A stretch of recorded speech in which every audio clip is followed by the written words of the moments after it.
Okay, so in this video I'm going to introduce you to the basics of shading using a pencil, and we're going to be working with an imaginary object, in this case an imaginary apple. And the reason for that is, just like with the imaginary perspective, we're just learning the basic techniques and methods before we apply them to the real world. So we're going to be using drawing pencils. I have Prismacolor, but you might have other brands, it doesn't matter. What matters is the number that you see on the pencil. Is it 6B? Is it 2B? Is it 3B? Whatever it is. Now, B represents the soft end of the graphite spectrum, which means we get darker lines with it. So a 2B is kind of dark and a 6B is very dark. If you had an 8B or a 10B, it's very, very dark. Okay, so, but we don't need to go that far. I'm going to work with a 6B generally, because a 6B can do everything a 2B can do. In other words, you have to just draw very, very lightly to get a lighter line and then press harder for a darker line. So in terms of shading, what we want to be aware of is that with our traditional way of holding a pencil, we're holding the pencil at a pretty perpendicular angle to the paper. And as a result, when we shade, we get lines. Now, there's nothing wrong with lines. We can definitely use lines in various styles and techniques. Most well-known technique is hatching, where you're making lines that are going in a certain direction, and cross-hatching, where you cross over those lines. But for this drawing, we want to try and learn to be a little more sensitive. So I'm going to ask you to sort of change your grip and hold the pencil from the top like this, and then this finger applies the pressure, so that when you draw, you get a very, very broad line. And if you press harder, you start to get very, very dark. Okay, you can go in lines, you can go in sort of broad circles. And so what you get is this very kind of even, broad area of darkness, rather than, trying to get it with lines. Now, again, there's nothing wrong with that. That is a different technique. I just want to get you to be a little more sensitive to this.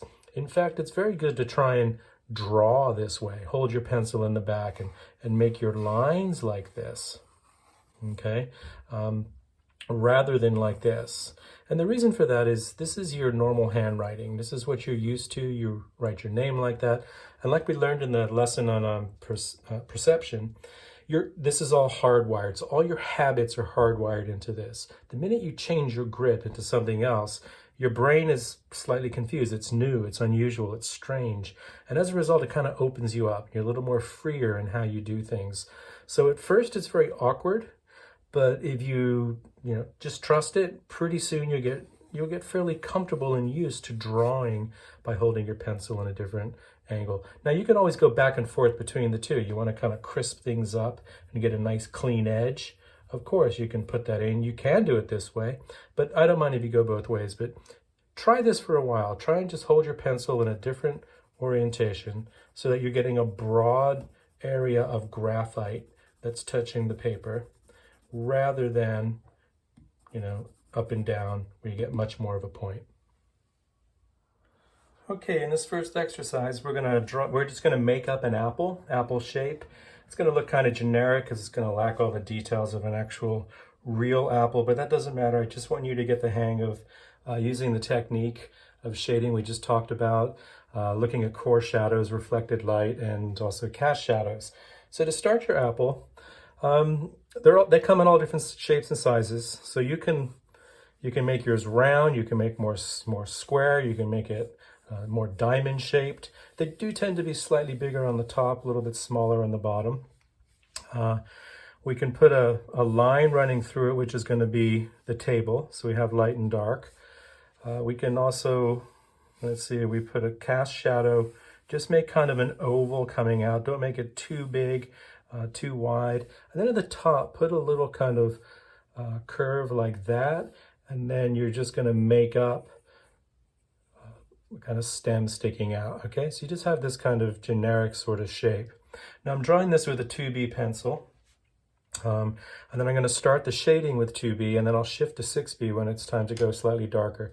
So our shadow's here, which means that our light is coming from the upper right here. Okay, so what's going to happen is we're going to start to get shading on this side of the apple.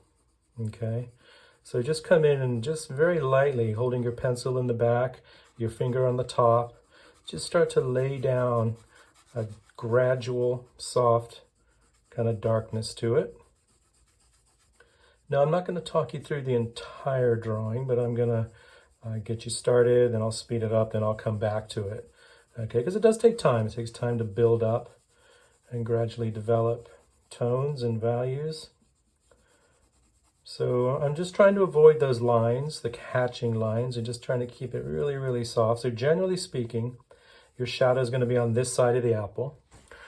So when it comes to the top of the apple, what happens is this little hole here, kind of like a crater, this side of it's facing away from the light. So we are going to get a bit of a shadow on the right side. And this side here is facing the light, so that's going to capture the light. All right, so you're going to start to put in this here, and then come down and you're just going to start, just lay in the shape of your cast shadow. Don't worry about blurring the edges and darkening it too much, or even being too neat with it. And then we're also kind of going to come to the background at the top, and we're going to darken it. Okay, so I'm going to do all of this with a 2B pencil, and then I'm going to switch pencils, and we'll go to a 6B to be darker.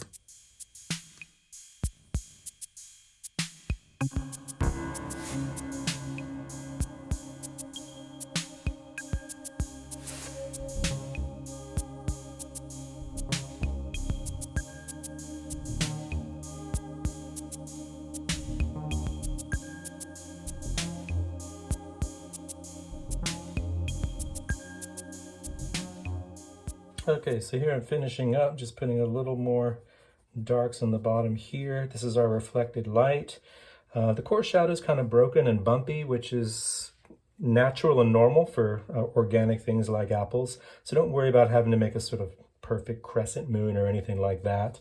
You can darken your edges a lot. You can darken them a little. It doesn't matter. I just want you to practice with this technique. You can kind of make up shapes of reflection. Let's say I put a line here and darken above it a little bit more.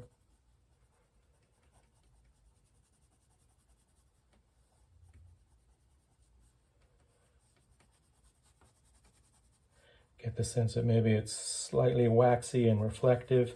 So you can play with it and play with it. I don't care if you keep going and it becomes too dark. I just want you to practice this technique. And then where we want to have our highlight on the apple, where the light's hitting, you want to lay down just a little bit of value over there. Don't leave it too white. And then we're going to use our eraser to draw with. So then take out your eraser and just kind of pull off your highlight. You can barely see it. It's there though. You'll notice also that I put in the shadow of the stem, and I've got another little line next to it, which I'm going to get rid of. And then you can use your eraser to, again, draw how some of these shapes might pull out of parts of the apple. Okay?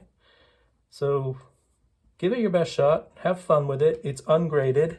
Don't worry about these kind of bumps and all these things that are happening. It's all part of the organic form of the apple. You'll notice that your cast shadow is darker underneath the object here, and it gets lighter as it pulls away from the object. So we want to make that happen also in the picture. And then sometimes when this bounces up, the shadow is reflected. So sometimes even the very bottom of the apple is a little bit darker, and it kind of gets lost in there. Okay, but we are going to get the reflected light. All right, good luck.